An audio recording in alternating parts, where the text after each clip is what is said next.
Agora, a Bíblia lida e explicada com Alain Amorim. Para quem quer ouvir a Palavra de Deus de forma simples e compreensível.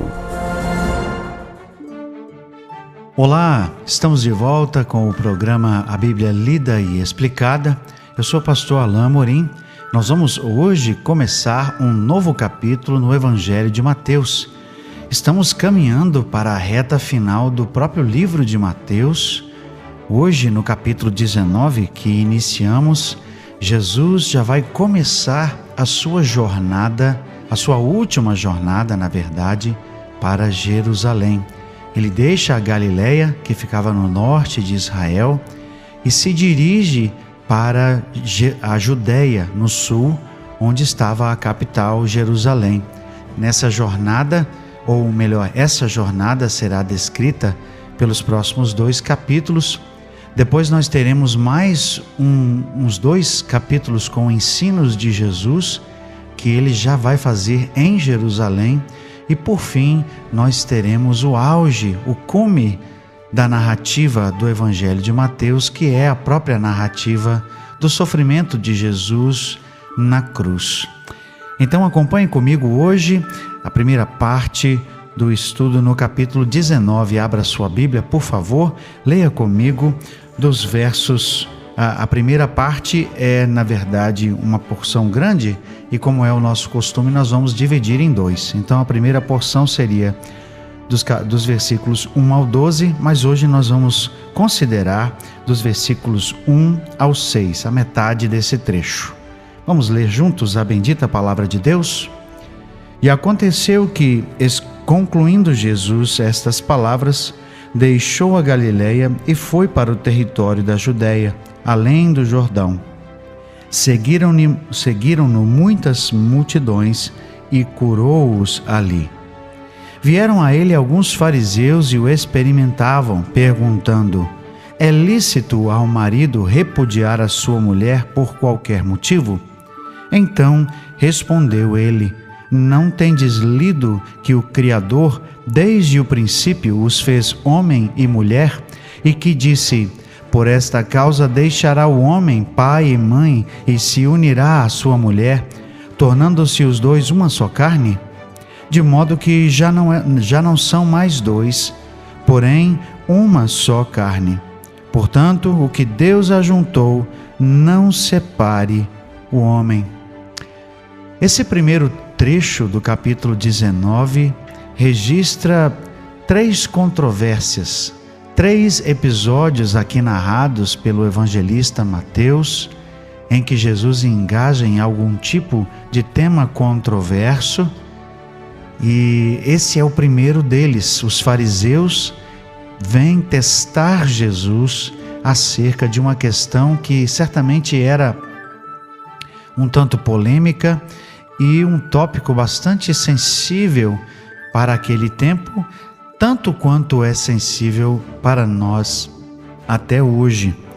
Mas o capítulo inicia justamente com uma nota de Mateus acerca da última viagem de Jesus. Pelo que sabemos, e quando nós relacionamos o que está aqui narrado em Mateus com o que João registra lá nos capítulos 10 a 12, nós entendemos que essa foi realmente a última viagem de Jesus da Galileia, que era a região onde ele mais ficou durante o seu ministério, era a região onde ficava a sua própria cidade natal e onde ficava o seu ponto de encontro em Cafarnaum. Ele deixa a região norte de Israel para se dirigir pela última vez, então, nessa viagem, nessa jornada para Jerusalém. Jesus está iniciando aqui o que nós podemos muito bem chamar de jornada para a cruz. Lucas é o evangelista que melhor retrata essa jornada. Aqui Mateus relata alguns episódios e nós não sabemos exatamente quanto tempo Jesus levou nessa viagem, mas ela pode ter durado pelo menos algumas semanas. Jesus teria deixado essa região por volta do mês de setembro, dirigindo-se para o sul, não é? Viajando no que seria nessa época a primavera lá, o outono lá nessa região. Muito bem. E Mateus registra que algumas multidões, ou uma multidão, estava seguindo a Jesus pelo caminho, e ele continuava o seu ministério de curas. Ele continuava estendendo a sua graça às pessoas. Verso 3, então, começa o que pode ser registrado aqui como a primeira de 3 controvérsias. Vieram a ele alguns fariseus e o experimentavam.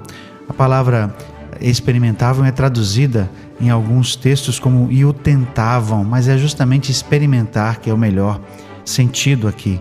E perguntavam: é lícito ao marido repudiar sua mulher por qualquer motivo? Ora, essa questão trazida por alguns fariseus vinha ou derivava da interpretação do texto bíblico do Antigo Testamento por 2 escolas, por 2 tradições que eram comuns naquela época. Existia uma escola de interpretação que entendia que por qualquer motivo poder-se-ia então pedir o divórcio ou dar a carta de divórcio a uma mulher.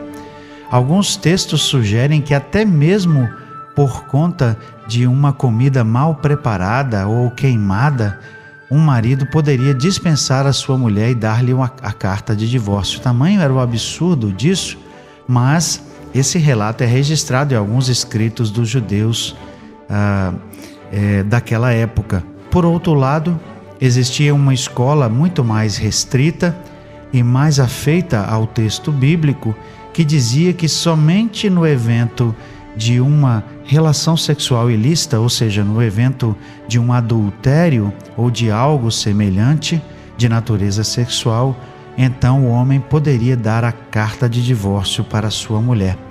Jesus, antes de responder à questão específica, no entanto, aponta para algo importante, para o ensino inicial sobre a união, sobre o casamento. Jesus volta os seus olhos para o texto de Gênesis, no capítulo 2, quando ali é registrado o propósito inicial do casamento, como foi relatado pelo próprio Adão. Então, Jesus, no verso 4, responde: não tendes lido que o Criador, desde o princípio, os fez homem e mulher, e que disse: por esta causa deixará o homem pai e mãe e se unirá à sua mulher, tornando-se os 2 uma só carne? De modo que já não são mais 2, porém uma só carne. Portanto, o que Deus ajuntou, não o separe o homem. A resposta de Jesus apontou os fariseus, direcionou os fariseus para o ensino contido na própria Escritura. Jesus traz um princípio importante que vem desde a criação, desde o primeiro casamento, desde a primeira união, e traz aqui consigo, ou seja, com esse ensinamento, o propósito, a intenção original de Deus ao criar o casamento, ao instituir o matrimônio. Por isso Jesus diz: não tendes lido que o Criador, desde o princípio, desde o início, fez homem e mulher? Isso é uma coisa importante para nós em tempos em que muitos têm falado sobre a questão da ideologia de gênero, sobre as questões em volta desse tema que é tão controverso e tão debatido em nossa sociedade, e linhas mais conservadoras, obviamente, vão entender e vão defender o casamento como sendo de mulher e homem, enquanto que outras linhas vão trazer o casamento de homem com homem ou mulher com mulher. Mas nós precisamos entender que Deus intencionou e criou apenas homem e mulher. Aliás, o texto bíblico diz literalmente: criou macho e fêmea. Ora, Deus criou apenas 2 gêneros, o masculino e o feminino. Não há outro.